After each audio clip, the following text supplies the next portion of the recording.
चलिए आज एक्सरसाइज 6.5 पढ़ना है। पहले इसका भूमिका पढ़ लेते हैं। ठीक है, सोचिए, चर्चा कीजिए और लिखिए। किसी त्रिभुज में क्या उसके कोई दो कोणों का योग तीसरी कोण से सदैव अधिक होता है? क्या ये बात सही है कि किसी दो कोणों का योग तीसरी कोण से अधिक होता है? हाँ, ये बात भी सही है। जैसे दो भुजा का योग से हम योग हमेशा तीसरी भुजा से अधिक होता है, वैसे ही दो कोणों का योग भी तीसरी कोण से अधिक ही होगा। ठीक है, ऐसा फिर कह रहे समकोण त्रिभुज तथा पाइथागोरस गुण। समकोण त्रिभुज में ही पाइथागोरस गुण पाया जाता है। ईसा से 6ठी शताब्दी पूर्व एक यूनानी दार्शनिक पाइथागोरस ने समकोण त्रिभुज से संबंधित एक बहुत उपयोगी व महत्वपूर्ण गुण के बारे में पता लगाया, जिसे हम इस अनुभाग में बता रहे हैं। अतः इस गुण को उसके नाम से ही जाना जाता है। वास्तव में इस गुण का ज्ञान कुछ अन्य देशों के लोगों को भी था। भारतीय गणितज्ञ बौधायन ने भी इस गुण के समकक्ष एक गुण की जानकारी दी थी। ठीक है, अब हम पाइथागोरस गुण का विस्तार से अध्ययन करते हैं। समकोण त्रिभुज में उसकी भुजाओं को विशेष नाम दिया जाता है। समकोण के सामने वाली भुजा को कर्ण कहते हैं। समकोण ये हुआ 90 डिग्री, इसके सामने वाली भुजा को क्या कहेंगे? कर्ण कहेंगे। अन्य दो भुजाओं को समकोण त्रिभुज का पाद कहते हैं। यदि ये कर्ण जो हुआ उसके सामने की भुजा ये भी हुआ और ये भी हुआ, इसमें से अगर इस तरह से त्रिभुज बनेंगे तो ये पाद कहलाएगा, और इसको अगर इस तरफ से देखेंगे तो ये पाद कहलाएगा। ठीक है, तो दोनों ही पाद कहलाएगा, यानी कि आधार कहलाएगा। ठीक, लेग्स। त्रिभुज ABC में आकृति 6.23 यानी ये है। शीर्ष B का समकोण बना है। शीर्ष B यानी शीर्ष B जो है इसका समकोण बना है, शीर्ष B पर समकोण बना है। अतः AC इसका कर्ण है। AC क्या है? जो समकोण बनाता है उसके सामने वाली भुजा को कर्ण कहते हैं। AC कर्ण है। AB तथा BC समकोण त्रिभुज ABC के दो पाद हैं। AB और BC ये क्या है? दो पाद हैं इस त्रिभुज के, ABC त्रिभुज के। ठीक, किसी भी माप का एक समकोण त्रिभुज लेकर उसके 8 प्रतिरूप बनाइए। क्या कह रहा है? एक समकोण त्रिभुज लेकर उसके 8 प्रतिरूप बनाइए। उदाहरण के लिए एक समकोण त्रिभुज लेते हैं जिसके कर्ण की माप A इकाई है, जैसे कि 1 है। ठीक है, 1 सेंटीमीटर है। ठीक, जिसके कर्ण की माप 1 सेंटीमीटर है तथा उसके दो पादों की माप 20 सेंटीमीटर है। यानी चलिए ये हो जाएगा 3, 4 और 5। ठीक, तो ये 3 हो गया, कर्ण हो गया 5 सेंटीमीटर तथा उसके दो पादों की लंबाई 3 इकाई तथा 2 इकाई है।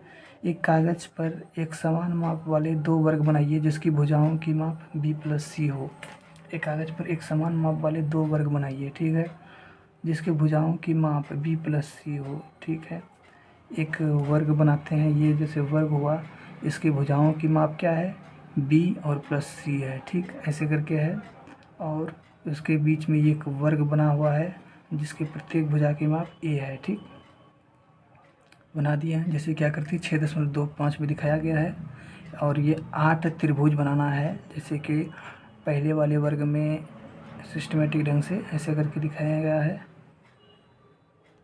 1 त्रिभुज, 2 त्रिभुज, 3 त्रिभुज, 4 त्रिभुज। ठीक, उसमें से एक C वर्ग निकल के आएगा और एक बड़ा सा वर्ग निकल आएगा B वर्ग। ठीक, मान के चलिए ये है, या करके छोटा है तो ये हुआ 2 और ये बड़ा है तो 3 सेंटीमीटर। ठीक, और ऐसे ही यहाँ पे A है, यानी ये 5 सेंटीमीटर है मान के चलिए। ठीक, ये 5 सेंटीमीटर वाला वर्ग है। ठीक है, आगे देखते हैं। अब जानते हैं कि दोनों वर्ग एक रूप हैं, यानी एक समान है, तथा रखे गए 8 त्रिभुज भी एक समान है। ये 8 त्रिभुज का माप भी जो है एक समान है। ठीक है, ये त्रिभुज भी समान माप का है, सिर्फ अलग अलग ढंग से सजाए हैं। ठीक है, अब कह रहा है अतः वर्ग A का आच्छादित क्षेत्रफल बराबर B वर्ग बी का अनाच्छादित क्षेत्रफल, जब वर्ग एक का अनाच्छादित क्षेत्रफल वर्ग बी का अनाच्छादित क्षेत्रफल होगा, ठीक है। यानी कि अनाच्छादित जो नहीं घेरा हुआ है, यानी ये वर्ग का क्षेत्रफल बराबर ये वर्ग का क्षेत्रफल जोड़ ये वर्ग का क्षेत्रफल, दोनों का योग हो जाएगा, ठीक है। अथवा वर्ग ए के भीतर वाले वर्ग का क्षेत्रफल वर्ग बी के भीतर दोनों अनाच्छादित वर्गों के क्षेत्रफल का योग होगा, ठीक है। यानी ए स्क्वायर बराबर बी स्क्वायर प्लस सी स्क्वायर, ये जो है इस प्रयोग से पता चलेगा, ठीक है। तो ये पाइथागोरस गुण है। क्या है ये? पाइथागोरस गुण है। इसे इस प्रकार कहा जा सकता है कि एक समकोण त्रिभुज, यानी सिर्फ और सिर्फ समकोण त्रिभुज में, समबाहु त्रिभुज में नहीं, ना ही समद्विबाहु त्रिभुज में, सिर्फ और सिर्फ समकोण त्रिभुज में कर्ण पर बना कोण, कर्ण पर बना वर्ग बराबर पादों पर बने दोनों वर्गों के योग के बराबर होता है, ठीक है। पाइथागोरस गुण गणित में एक बहुत ही महत्वपूर्ण गुण है। आगे की कक्षाओं में इसे एक साध्य के रूप में विधिपूर्वक सिद्ध भी किया जाएगा। आगे क्लास में इसको सीखेंगे। अभी आप इसके तात्पर्य को भली भांति समझ लें, ठीक है।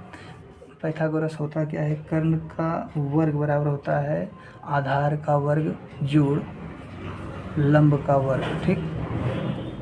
इसके अनुसार किसी समकोण त्रिभुज में कर्ण पर बने वर्ग का क्षेत्रफल दोनों पादों पर बने वर्गों के क्षेत्रफल के योग के बराबर होगा। जैसे कि यहाँ पे भी जैसे कि एक समकोण त्रिभुज है और उसे ही बढ़ाकर एक वर्ग बना दिया जाएगा, यानी ये कर्ण के आधार पे भी एक वर्ग बनाया गया, लंब के आधार पे भी एक वर्ग बनाया गया और आधार के आधार पे भी एक वर्ग बनाया गया। तो हम पाएंगे कि एक वर्गाकार कगज लेकर इस पर एक समकोण त्रिभुज बनाइए, इसकी भुजाओं पर वर्गों का क्षेत्रफल ज्ञात कीजिए और इस साध्य की व्यवहारिक रूप से जांच कीजिए। यदि कोई त्रिभुज समकोण त्रिभुज है तब उस पर पाइथागोरस गुण प्रयुक्त होता है। अब यदि किसी त्रिभुज पर पाइथागोरस गुण सत्य है तो क्या यह समकोण त्रिभुज होगा? बिल्कुल होगा। ऐसी समस्याओं को हम विलोम समस्याएं कहते हैं। हम इस बात का उत्तर देने का प्रयत्न करेंगे। अब हम दिखाएंगे कि यदि किसी त्रिभुज में कोई दो भुजाओं के वर्गों का योग तीसरी भुजा के वर्ग के बराबर होता है, दो भुजाओं के वर्गों का योग तीसरी भुजा के वर्ग के बराबर है, तब वह एक समकोण त्रिभुज होना चाहिए। एक 100% है कि वो समकोण त्रिभुज ही होगा, ठीक है। ये प्रयोग करना है इस तरह से, तो हम पाएंगे कि हमेशा एक समकोण त्रिभुज ही होता है, ठीक है। ये बड़े वाले वर्ग का क्षेत्रफल ये दोनों छोटे छोटे वर्गों के क्षेत्रफल के बराबर होगा। यहाँ पे ये प्रयोग करके दिखाया गया है। अगर ऐसा नहीं पाया जाता है तो वो समकोण त्रिभुज नहीं होता है। यहाँ पे दिखाया गया है जैसे कि अगर 4, 5, 6 वाले त्रिभुज बनाएंगे तो नहीं होगा, 4, 5, 6 वाले त्रिभुज बनाएंगे तो ये कतई नहीं होने वाला है। और यहाँ पे 4, 5, 7 वाला भी अगर त्रिभुज बनाएंगे तब भी नहीं होगा, ठीक है।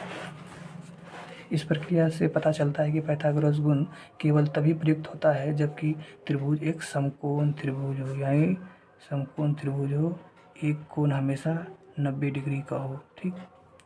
अतः हमें यह तथ्य प्राप्त होता है यदि किसी त्रिभुज पर पाइथागोरस गुण प्रयुक्त होता है तभी वह एक समकोण त्रिभुज होगा। पाइथागोरस गुण तभी प्रयुक्त होगा जब वह समकोण त्रिभुज होगा। अगर समकोण त्रिभुज नहीं है तो वहाँ पाइथागोरस गुण नहीं लगेगा।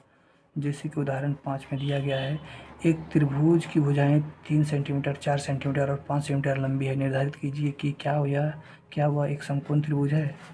तो एक त्रिभुज है, ठीक है, समकोण त्रिभुज है, इसमें से कर्ण है 5 सेंटीमीटर और एक है 3 सेंटीमीटर, एक है 4 सेंटीमीटर। तो क्या ये सच में समकोण त्रिभुज है या नहीं? तो इसका निर्धारण कैसे होगा? अगर ये पाइथागोरस गुण इसमें होगा तो ये समकोण त्रिभुज होगा, ठीक। तो पाइथागोरस गुण देखते हैं, यानी कि कर्ण स्क्वायर बराबर लंब स्क्वायर, जो आधार स्क्वायर यहाँ पे करके देखे हैं तो ये मान बराबर आया है। इसलिए कहेंगे कि किसी भी समकोण त्रिभुज में कर्ण सबसे लंबी भुजा होती है। यह इस उदाहरण में भी दिख चुका है कि 5 सेंटीमीटर लंबी भुजा कर्ण है, ठीक। और ये समकोण त्रिभुज है, ठीक है। फिर कह रहा है उदाहरण 6, त्रिभुज ABC का C एक समकोण है। यहाँ पे देखिए C क्या है, समकोण है, ठीक।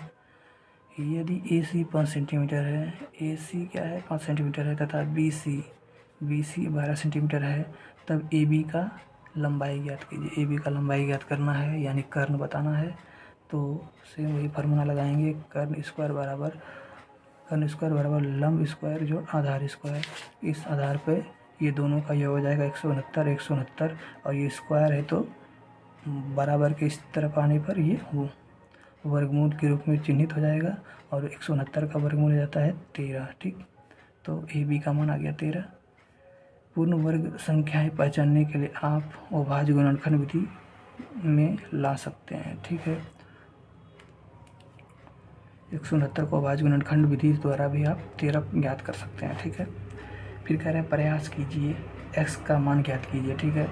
जैसे कि यह है 3, यह है 4, तो ये क्या हो जाएगा 3 3 9 और 4 6 16 और 9 हो जाएगा 25 का वर्गमूल हो जाएगा 5, यानी कि x का मान हो जाएगा 5। ये 8 है, ये है 6, ये है 8 और ये है 6, 88 64, अच्छा 36, 64 और 36 हो जाता है, यानी x का मान आ जाएगा 10। यहाँ पे 3 और 4 दोनों मिलकर हो जाता है 25, 3 का स्क्वायर प्लस 4 का स्क्वायर बराबर 25, यानी हो जाएगा ये 5। और ये हो जाएगा 15 15 225, 9 9 81, 225 और 81 हो जाएगा 506, सॉरी 225 476 होना है, ठीक है।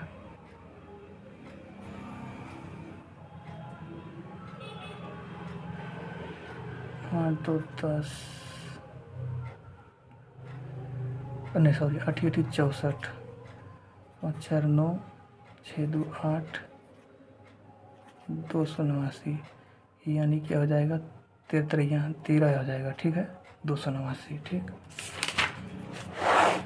तो यहाँ पे 24, तो 24 का स्क्वायर हो जाता है 576 और 7 का हो जाएगा 49, और दोनों को योग करेंगे तो 8 4 12 यानी 625, यानी इसका मान हो जाएगा 25, ठीक है।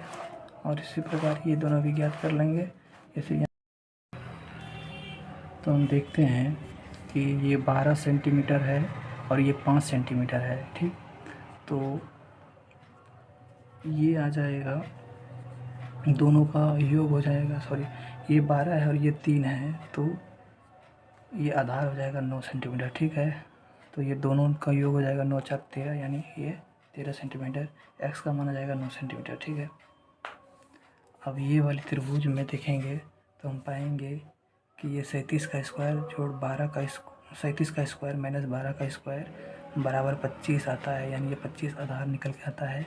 ऐसे ही 37 का कर्ण 37 का स्क्वायर और लंब 12 का स्क्वायर को जब अंतर करेंगे तो ये 25 की स्क्वायर का मान आएगा, यानी 625 मान आता है और उसका वर्गमूल 25 आ जाता है, यानी x का मान आ जाएगा 50, ठीक। इस प्रकार से यहाँ तक ये उदाहरण का प्रश्न था जिसको हल कर चुके हैं। अब 6.5 देखेंगे आगे।